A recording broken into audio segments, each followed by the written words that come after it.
базар қызметі алаңында атқарушылық іс жүргізудегі жаңашылдықтар, цифрландыру, азаматтардың құқықтарын қорғау және алименттерге арналған арнайы шоттар тақырыбында баспасөз конференциясы өтуде. Алаңымыздың спикерлерін таныстыруға рұқсат етіңіздер. Басқалиев Болат Жарасұлы, Ақтөбе облысы Әділет департаменті басшысының орынбасары. Таркаев Қайрат Жансерікұлы, Ақтөбе облысы жеке сот орындаушылар өңірлік палатасы басшысының орынбасары. Алаңымызға қош келдіңіздер. Болат Жарасұлы, алғашқы сөз кезегі өзіңізде.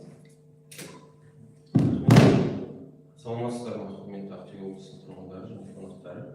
Ағымдағы жылдың 24 маусымында Қазақстан Республикасының кейбір заңнамалық актілеріне атқарушылық іс жүргізуді жетілдіру мәселесіне қатысты Қазақстан Республикасының заңы қабылданған болатын. Аталған заң аясында Қазақстан Республикасының атқарушылық іс жүргізу және сот орындаушылардың мәртебесі туралы заңына бірқатар өзгерістер мен толықтырулар енгізілген. Өздеріңізге белгілі, атқарушылық іс жүргізу деп отырғанымыз бұл соттармен және өзге де уәкілетті органдардың шешімдерінің іс жүзінде орындалуын қамтамасыз ететін құқықтық тетік болып табылады. Сот шешімі заңды күшіне енгеннен кейін оны нақты орындау азаматтардың құқықтары мен заңды мүдделерін қорғаудың маңызды кепілі болып табылады. Жаңа өзгерістердің негізгі мақсаты атқарушылық іс жүргізудің тиімділігін арттыру, сот актілерінің орындалуын жеделдету, цифрлық технологиялар кеңінен пайдалану және тараптардың құқықтарын қорғауды күшейтуге бағытталған. Өзгерістердің бір маңызды бағыты атқарушылық іс жүргізуді цифрландыру. Заңнамада атқарушылық іс жүргізудің мемлекеттік автоматтандырылған цифрлық жүйесінің маңызы арта түсуде. Бұл жүйе атқарушылық іс жүргізуді электрондық түрде есепке алуға, сот орындаушысының процестік әрекеттерін автоматтандыруға және іс жүргізу тараптарына қажетті ақпаратты алуға мүмкіндік береді. Яғни қазіргі уақытта Әділет.гов мобильдік қосымшасымен біріктірген тараптар кабинеті модулі іске асырылған болатын. Бұл сервис азаматтарға атқарушылық іс жүргізу барысын онлайн режимде бақылауға және қажетті ақпаратты алуға және өтініштердің сот орындаушыға тікелей жолдауға мүмкіндік береді. Яғни атқарушылық іс жүргізу тараптары өздерінің телефондарына Әділет.гов деген мобильдік қосымшасын жүктеп, кейін авторизациядан өткеннен кейін өзіне қатысты атқарушылық іс жүргізу материалдарымен танысып, сот орындаушылардың қаулысын жүктеп, және сот орындаушыларға өзінің бір арыздарын, жолдамаларын жолдап, оларға тиісті заңнамада көзделген мерзімде ресми жауап алуға мүмкіншілік ашылып отыр. Тағы бір өзгерістердің бірі ол сот орындаушысының жекелеген атқарушылық әрекеттерін техникалық құралдар арқылы тіркеуге де мән береді. Атап айтқанда, шығару, қоныстандыру, бұзу сияқты атқарушылық құжаттарды орындау кезінде аудио, фото, бейне тіркеу жүргізу көзделген. Бұл талаптың маңызы атқарушылық әрекеттердің ашығын арттыру. Яғни бейне тіркеу сот орындаушысының да атқарушылық іс жүргізу тараптарының да құқықтарын қорғауға мүмкіндік береді. Сонымен қатар кейіннен туындауы мүмкін дауларды объективті қарау үшін қосымша дәлелдемелік база қалыптасады. Жаңа өзгерістер атқарушылық іс жүргізуге қатысушылардың құқықтарын қорғау кепілдіктерін кеңейтуді көздейді. Атап айтқанда, әкімшілік айыппұлдарды оңайлатылған тәртіппен өндіріп алу шегі 20 айлық көрсеткіштен 40 айлық көрсеткішке дейін ұлғайды. Оңайлатылған атқарушылық іс жүргізу, орысша айтқанда упрощенное производство деп аталады. Ол аумақтық әділет департаменті мен атқарушылық құжатты мемлекеттік автоматтандырылған ақпараттық жүйесі арқылы электрондық түрде жүзеге асырылады. Бұл жүйе 2024 жылы іске қосылған болатын. Яғни көбінесе камераларға түсетін айыппұлдар полиция органдарымен электрондық түрде жолданады және әкімшілік сотпен 20 айлық есеп көрсеткішке дейін айыппұлдар. Және оны автоматты түрде ақпараттық жүйе өзі қозғап, өзі орындайды. Оны орындау мерзімі 1 ай, егер 1 айдың ішінде орындалмаса, бұл жеке сот орындаушыларына ары қарай орындау үшін жолданады. Бұл жүйенің азаматтарға деген тиімділігі тек қана сол айыппұл ғана төленеді. Демек ешқандай сот орындаушысының ақысын немесе санкция төленуге жатпайды. Егер бір айдың ішінде төленбей жеке сот орындаушысына өтсе, ол айыппұлдан бөлек жеке сот орындаушысының ақы төленуі тиіс болады. Сонымен қатар сот орындаушылары борышкерді алдағы уақытта тұрғын үйден шығару туралы кемінде 10 күн бұрын хабардар етуге міндетті болады. Және де сот орындаушыларының әрекеттерін даулау бойынша да өзгерістер енгізілген болатын. Яғни жеке сот орындаушыларына қатысты әрекетіне немесе әрекетсіздігіне сотқа талап арызды жолдаудың алдында сол жеке сот орындаушысына немесе аумақтық өңірлік палатасына шағым жазу қажет. Егер мемлекеттік сот орындаушысының әрекетіне қатысты болса, ол біздің аумақтық әділет органдарына шағым жазу қажет. Сол шағым жазып, жауап алынғаннан кейін ғана Қазақстан Республикасының әкімшілік сот ісін жүргізу туралы заңнамасында белгіленген тәртіппен сотқа талап арыз берілуі мүмкін. Жалпы алғанда енгізілген өзгерістер мақсаты сот актілерінің орындалу тиімділігін арттырумен қатар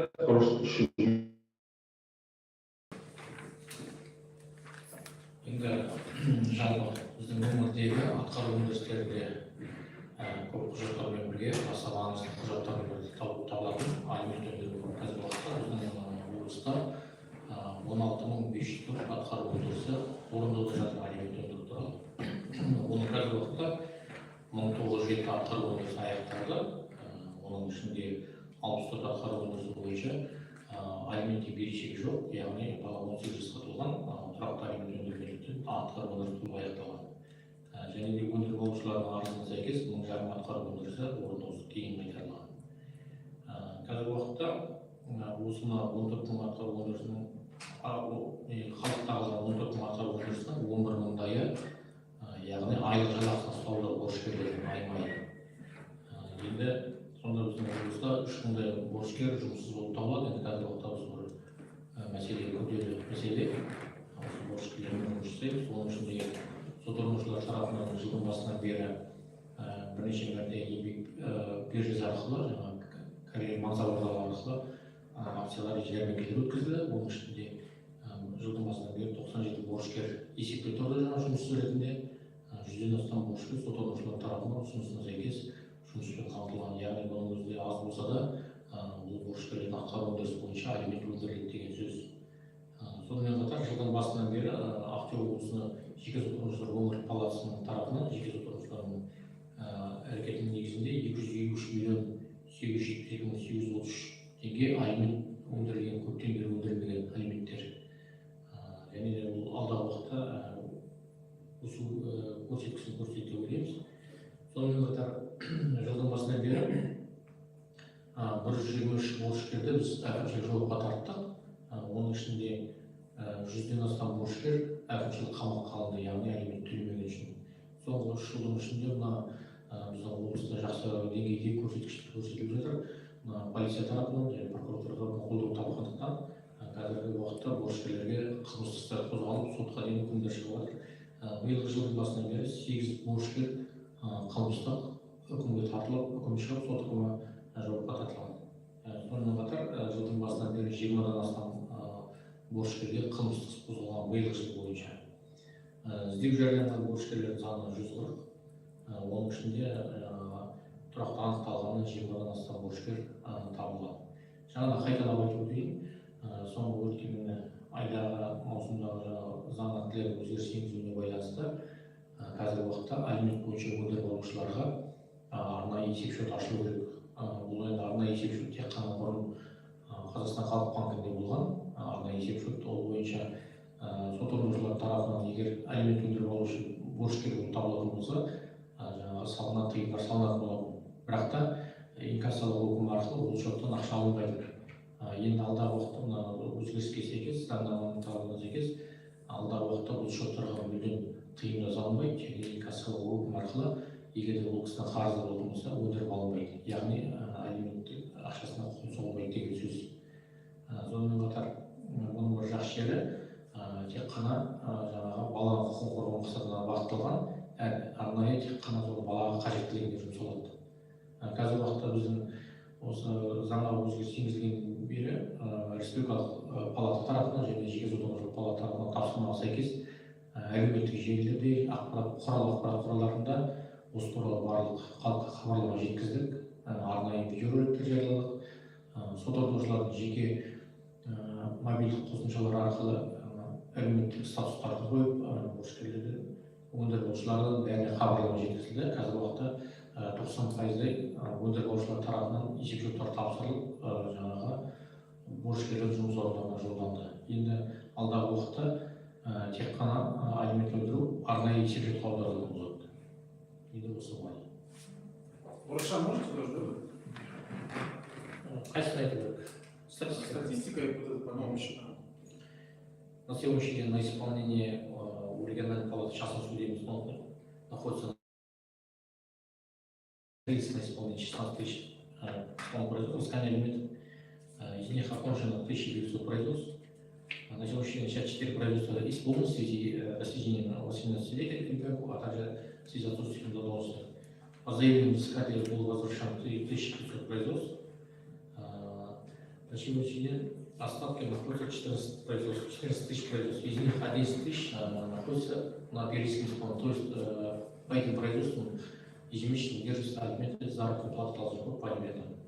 В остатке из них 3000 производств, где должники являются безработными, конечно, являются проблемой. На сегодняшний день по этому вопросу мы отрабатываем, работаем карьерными центрами. На сегодняшний день было проведено более 6 акций, ярмарок. Из них во время проведения акции 97 должников зачислены в биржу труда как безработные. Более 100 должников было трудоустроено и в последующем было исполнено производство, исполнен документ, направлен на удержание по месту работы. На сегодняшний день 123 должников был привлечен к административной ответственности за неисполнение алиментных обязательств. Из них более 100 должников привлечен к административной ответственности. Также с начала года был направлен в департамент полиции на возбуждение уголовного дела в отношении должников более 20 производств. Из них по 8 производствам в отношении 8 должников уже был вынесен приговор 1 год ограничения свободы. Также находится в розыске 140 должников, из них на сегодняшний день установлено 20 производств, по 20 производствам 20 должников. Также хочу отметить, в связи с изменением закона об исполнении производства судебных исполнителей, а также некоторых законодательных актов, с 26 июня нынешнего года взыскателю необходимо открыть обязательно специальный счет по алиментам, который не подлежит аресту, а также не подлежит инкассированию. Ранее такого рода банковские счета были у нас только в Народном банке, однако по этим счетам раньше накладывался арест, но деньги не снимались. В следующем порядке, на следующем сельском месте уже такого рода деятельности не будет, конечно. Но эти специальные счета ареста накладываться не будут, а также деньги истребоваться тоже не будут. В связи с этим со стороны региональной палаты судебных исполнителей были проведены акции, также проведены видеоролики в социальных сетях, взыскателям всем мы сообщили, что необходимо открыть банковские счета. Более 20% на сегодняшний день у нас банковские счета обновлены, и по месту работы должников направлены на удержание заработной платы. Рахмет, баяндалар аяқталды. Әріптесі сұрақтарыңыз бар ма? Сұрақтарыңыздар 3000 жұмыссызға қатысты. Олардың барлығы неге биржаға тіркелмеген жұмыссыз ретінде? Біздер сот орындаушылар тарапынан барлық борышкерлерге атқару өндіріс түскен күннен бастап ұсыныс береміз. Жаңағы жұмыс орнынан тұруға, жұмыс жасамаған жағдайда өзі тұруға, немесе жаңағы мансап орталығына барып жұмысқа тұруға. Алайда өкінішке орай бұл борышкерлердің барлығы бірдей жұмыс орнына бармайды, мансап орталығынан бас тартады. Тек қана мәжбүрлеп барған жағдайда ғана біз жұмысқа қамтамасыз ете аламыз. Бірақ та бір өкінішті жағдай, борышкерлер жұмысқа тұрады, шамалы уақыттан кейін 1-2 ай жұмыс істеп қайтадан жұмыстан шығып кетеді, әрі қарай атқару өндірісінің тағы күрделі мәселе туындайды. Себептерін айтамын ғой. Себептері олар жаңағы барған жердің жұмыс орнының басшыларымен келісілмеуі бірінші мәселе, екінші мәселе айлық жалақысының аздығы, үшінші мәселе көбінесе өздерінің жаңағы сол барған жерде жұмыс орындарында денсаулық жағдайы келмейтіндігі. Оған енді өзі көп болды бір мәселе мысалға. А если вот алиментщик, он безработный, то есть у него удержание ничего не идет, да? Каким образом? Допустим, вот быть ярмарки, вакансии устраиваться. Но если он не хочет устроиться на предложенные рабочие места, вот какие меры предпринимаются?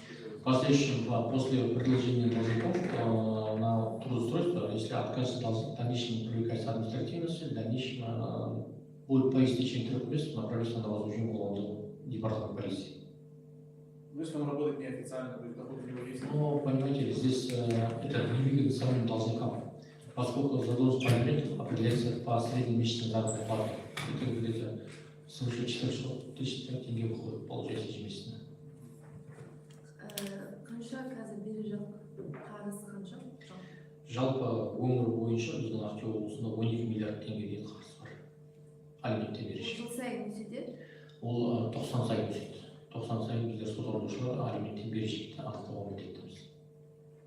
Сонда жыл сайын 90 сайын өсіп тұр ма жаңағы? Өсіп тұр.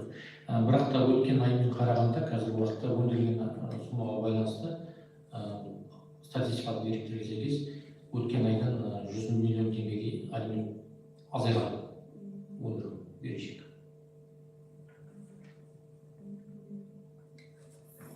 Тағы сұрақтар бар ма?